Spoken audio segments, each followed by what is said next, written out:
এই সাইকেলটা আসছে হয়তো বা 2-3 মাস হয়েছে, কিন্তু রিসেল মার্কেটে মানে বিক্রির মার্কেটে এই সাইকেলটার অভাব নাই, মানে মানুষ কিনতেছে আর বিক্রি করে দিচ্ছে। আর পুরো ভিডিওটা দেখলে আপনারা ধারণা করতে পারবেন কী কারণে এই সাইকেলটা মানুষ এত বেশি কিনতেছে আর এত বেশি বিক্রি করে দিতেছে।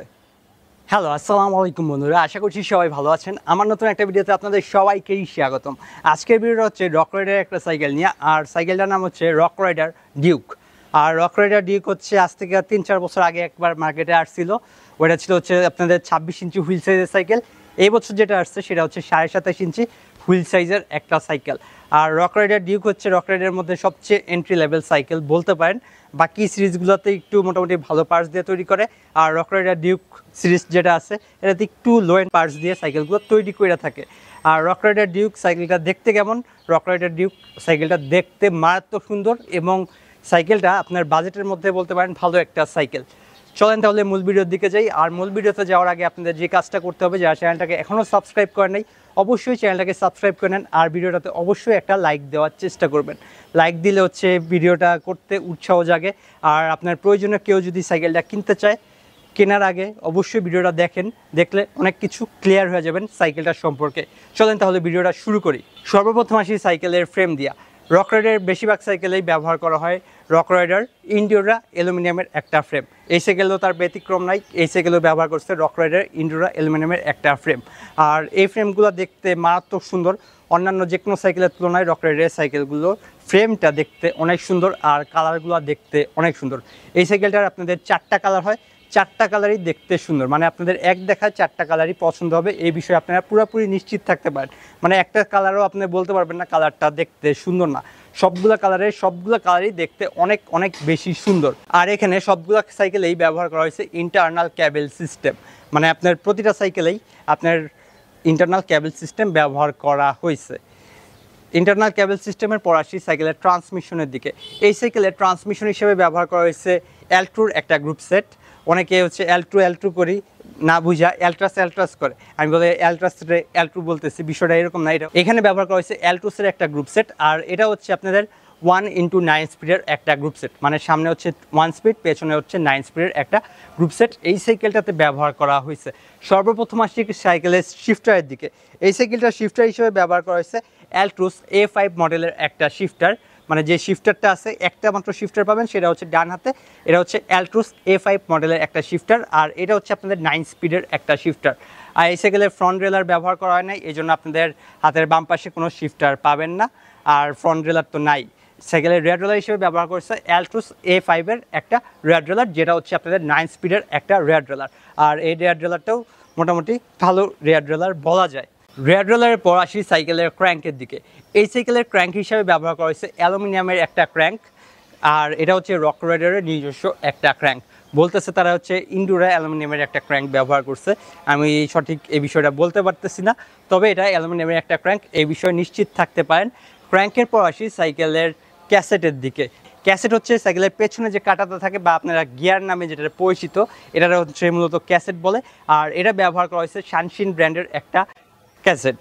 আর এই ক্যাসেটটা হচ্ছে আপনাদের 9 স্পিডের একটা ক্যাসেট। এই ক্যাসেটের সবচেয়ে বড় দাঁত যেটা আছে সেটা হচ্ছে 40, আর সবচেয়ে ছোট দাঁত যেটা আছে সেটা হচ্ছে 11। এই জন্য এই সাইকেলটা দিয়ে আপনারা হচ্ছে পাহাড় টাহাড়ে উঠে আরাম পাবেন। আর সানশিন হচ্ছে একটা চায়না ব্র্যান্ড, আর অ্যাল্ট্রোসও হচ্ছে একটা চায়না ব্র্যান্ড। এখন আসি সাইকেলের চেইনের দিকে। এই সাইকেলের চেন হিসেবে ব্যবহার করা হয়েছে একটা 9 স্পিডের চেন, আর এটা হচ্ছে মাভা ব্র্যান্ডের একটা 9 স্পিড চেন এই সাইকেলটাতে ব্যবহার করা হয়েছে। চেনের পরে আসি সাইকেলের বটম ব্র্যাকেটের দিকে। এই সাইকেলের বটম ব্র্যাকেট হিসেবে ব্যবহার করা হয়েছে একটা সিল বেয়ারিং বটম ব্র্যাকেট, আর রক রাইডারের বেশিরভাগ সাইকেলেই সিল বেয়ারিং বটম ব্র্যাকেটটাই ব্যবহার কইরা থাকে। তবে রক রাইডারের আগের সাইকেলগুলোতে যে বটম ব্র্যাকেটটা ব্যবহার করছে এটাতে ওটা করছে নাকি বলতে পারতেছি না।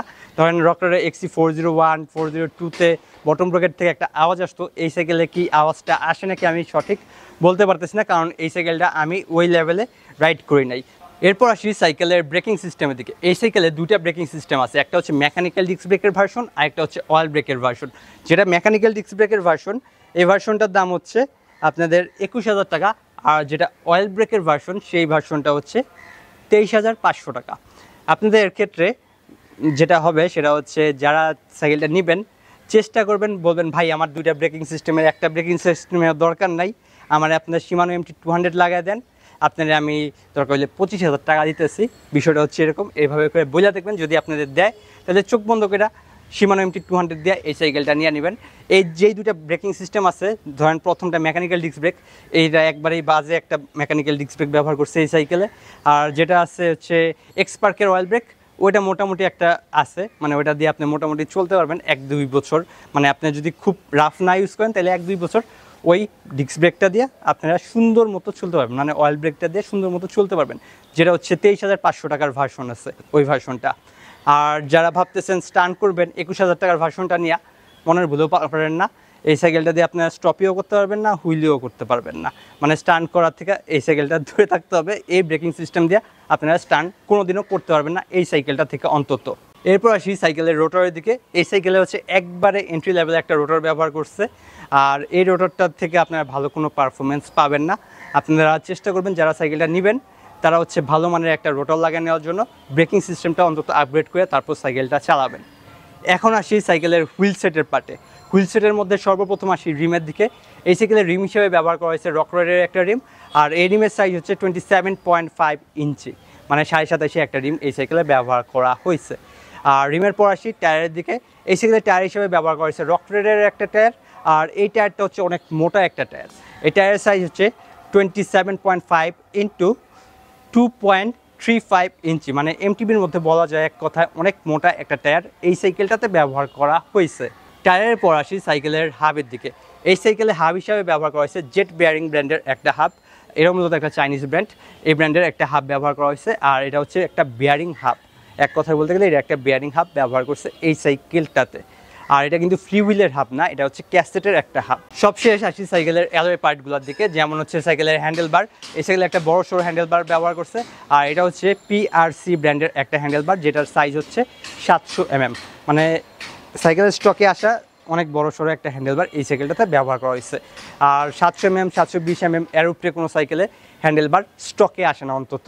আর সাইকেলের যে স্টিম আছে সেটাও ব্যবহার করা হয়েছে পিআরসি ব্র্যান্ডের একটা স্টিম।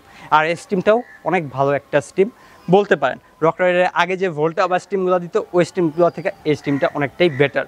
এরপর আসি সাইকেলের সাসপেনশনের দিকে। এই সাইকেলটাতে সাসপেনশন হিসেবে ব্যবহার করেছে রকরাইডের নিজস্ব একটা সাসপেনশন। আর এটা হচ্ছে আপনাদের ফুললি অ্যালুমিনিয়ামের একটা সাসপেনশন। এই জন্য জিনিসটা ভালো লাগছে, রকরাইডের এই সাইকেলটাতে অন্তত ফুললি অ্যালুমিনিয়ামের একটা সাসপেনশন ব্যবহার করছে। কয়দিন টিকবে এই বিষয়ে কোনো ভরসা দিতে পারতেছি না, তবে আপনাদের সাসপেনশনটা ফুললি অ্যালুমিনিয়াম, এই জন্য সাইকেলটার ওয়েট মোটামুটি অনেকটা কম। আর সাসপেনশনের সাইজ হচ্ছে 120 mm, মানে মোটামুটি অনেক বড় সড়ো একটা সাসপেনশন এই সাইকেলটাতে ব্যবহার করা হয়েছে। এরপর আসি সাইকেলের সিট পোস্টের দিকে। এই সাইকেলের সিট পোস্ট হিসেবে ব্যবহার করা হয়েছে 30.4 mm একটা সিট পোস্ট, মানে অনেক মোটা সোটা একটা সিট পোস্ট এই সাইকেলে ব্যবহার করছে। আর রকরাইডের সাইকেলগুলো ভালো লাগে তার অন্যতম কারণ হচ্ছে এটাতে মোটা সোটা সিট পোস্ট ব্যবহার করে। মোটা সোটা সিট পোস্ট থাকলে সাইকেলটা দেখতেও অনেকটা বেশি ভাল লাগে। আর রকরাইডের সাইকেলগুলো মানুষ কিনে তার প্রধান কারণ থাকে সাইকেলগুলো দেখতে অনেক সুন্দর। এখন আসি সাইকেলটা কিনবেন নাকি কিনবেন না সেই বিষয়ে। সাইকেলের দাম দর সব কিছু তো বলে ফেলছে, আর সব পার্টস সম্পর্কে আশা করি আইডিয়া দিয়ে দিছি। একটা জিনিস সম্পর্কে বলা হয় নাই, সেটা হচ্ছে সাইকেলের প্যাডেল। এই সাইকেলে একটা অ্যালয় প্যাডেল ব্যবহার করা হয়েছে। আর রকরাইডের সব সাইকেলই সম্ভবত এই প্যাডেলটাই ব্যবহার করে থাকে, অ্যালয়ের এই প্যাডেলটাই বেশিরভাগ সাইকেলে ব্যবহার করে থাকে। এখন আপনারা যারা সাইকেলটা দেখে ভাবতেছেন 1x9 স্পিডের একটা সাইকেল, অনেক হাই স্পেসিফিকেশনের একটা সাইকেল, হ্যাঁ সাইকেলটা অনেক হাই স্পেসিফিকেশনের একটা সাইকেল। তবে যদি আপনারা কেউ মনের ভুলেও আশা করেন রকরাইডার XC403 মতো পারফরমেন্স পাবেন, অথবা আপনাদের ভ্যালুস V400, অথবা ভ্যালুস আউটরেজ 605, অথবা ভ্যালুস লিজিয়ন 40, অথবা লিজিয়ন 50, অথবা লেগাসি, এই টাইপের সাইকেলগুলোর মতো পারফরমেন্স পাবেন এই সাইকেল থেকে, তাহলে আপনারা প্রচণ্ড ভুল করতেছেন। এই সাইকেল থেকে এই টাইপের কোনো পারফরমেন্স পাবেন না। এই সাইকেল থেকে জাস্ট একটা বেসিক পারফরমেন্স পাবেন, যেটা আপনাদের কাজ চালায় নিতে পারবেন। এটা দিয়ে আপনারা ধরেন ওই লং রাইড এগুলা কইরা ওই লেভেলে শান্তি পাবেন না, মানে আপনাদের চালাইতে মোটামুটি একটু কষ্ট হবে। আর এই সাইকেলের গ্রুপ সেটটা আপনাদের কোনোদিনও Shimanoর গ্রুপ সেটের মতো হাই পারফরমেন্স দিতে পারবেন না। তবে আপনারা ধরেন 21,000 টাকায় যতটুক পাইতেছেন অটটুক হিসাবে ঠিক আছে। আর এই সাইকেলটা ধরেন আসছে 3 মাস হয়েছে মার্কেটে, 3 থেকে 4 মাস হয়েছে। তবে রিসেল মার্কেটে এই সাইকেলটার অভাব নাই। তার অন্যতম কারণ হচ্ছে সবাই ভাবে 1x9 স্পিড ব্যবহার করছে, সাইকেলটা অনেক ভালো সাইকেল হবে। বিষয়টা হচ্ছে এরকম না। আপনারা যতটুক টাকা দিয়ে সাইকেল কিনবেন অতটুক পারফরমেন্সই পাবেন। ধরেন আপনাদের অন্যান্য 20-22 হাজার টাকার সাইকেলের যে ধরনের পারফরমেন্স পাবেন এই সাইকেলটা থেকেও আপনারা ওই ধরনের একটা পারফরমেন্স পাবেন। এই সাইকেল থেকে যে আপনারা খুব বেশি ভালো পারফরমেন্স পাবেন বিষয়টা এরকম না। অন্যান্য সাইকেলের মতোই এই সাইকেলের পারফরমেন্সটা পাবেন, তবে এই সাইকেলটা দেখতে অনেক বেশি সুন্দর, এ বিষয়ে কোনো সন্দেহ নাই। আর সাইকেলটা নিলে আপনাদের হচ্ছে যদি রিসেল করে দেওয়ার প্ল্যান থাকে সাইকেলটা নিয়েন না, কারণ এই সাইকেলগুলো রিসেল করতে গেলে আপনারা খুব একটা বেশি টাকা পাবেন না। তখন আপনারা 21,000 টাকা দিয়ে কিনছেন, 15,000 টাকা দিয়ে বিক্রি করতে আপনাদের দম বের হয়ে যাবে এই সাইকেলগুলো, আপনাদের যত নতুন অবস্থায় থাক। এই জন্য চেষ্টা করবেন যারা সাইকেল কেনার সময় অন্তত ভাইবা চিন্তা তারপর সাইকেল কিনবেন, সাইকেলের আউটলুক দেখে সাইকেল দৌড়া কিনবেন না। ধন্যবাদ সবাইকে এতক্ষণ সাথে থাকার জন্য। দেখা হবে নতুন কোনো ভিডিওতে। আল্লাহ হাফেজ।